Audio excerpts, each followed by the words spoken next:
With all the excitement surrounding the release of Civilization Beyond Earth, Rising Tide, we wanted to take a quick look into the backstories of the 4 new faction leaders in the expansion. We'll begin with Arshiya Kishk, leader of the Al-Falah. She was born on the transport vessel Golden Shah. Raised by her father after her mother passed during childbirth, Arshiya spent her younger years reading everything her father would bring home. She was especially devoted to her people's history, absorbing much information about the lost traditions of Al-Falah. Al-Falah arose in the aftermath of the Great Mistake. Many people fled the Middle East, leaving only a fraction of the population to continue life in their homeland. Their contact with other nations slowly eroded, and they found themselves alone, with only each other for help. When the inflection points were discovered, the Arabians were some of the first to start building ships. The first ships launched without cryogenics, and these initial travelers left knowing they would most likely never see their new homeland.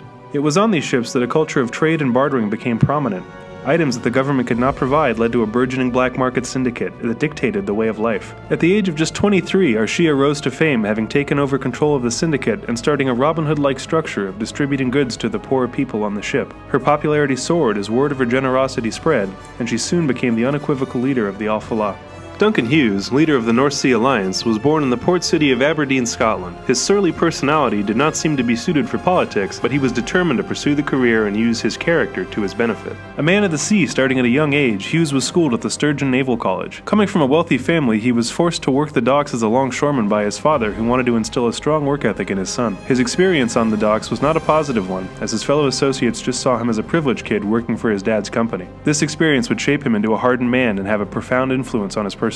Eventually, Hughes was named the head of the Priority Development Committee for the North Sea Alliance, an organization that formed after climate changes caused their nations and lifestyles to change drastically. Founded on the notion that they must adapt to the changing water levels, their priority was to make habitats suited for both land and water. It was Hughes who offered up technology and expertise to develop waterborne colonies. When it came time to make the journey to space, Hughes confidently stepped forward, knowing his aquatic knowledge and prowess would prove invaluable.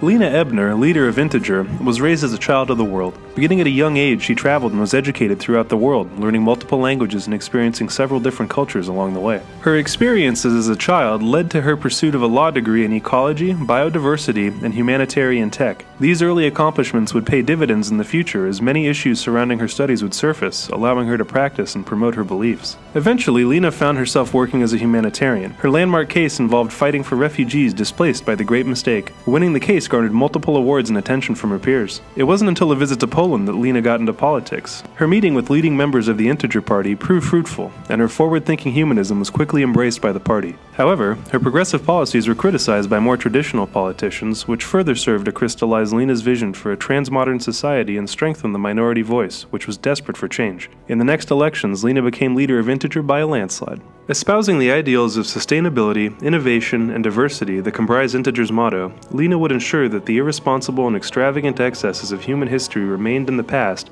while remaining accountable to its legacy.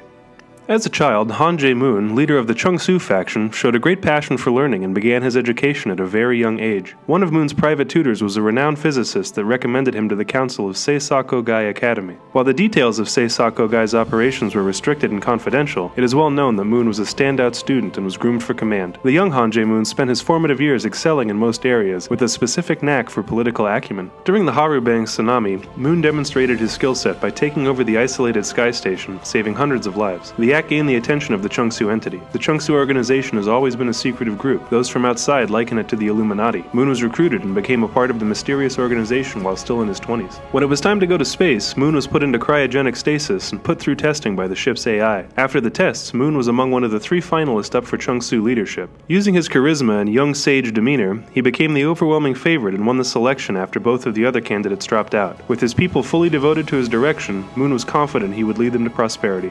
Which of the 4 new factions will you align with? Learn more about these leaders, their factions, and the new Rising Tide expansion at civilization.wikia.com.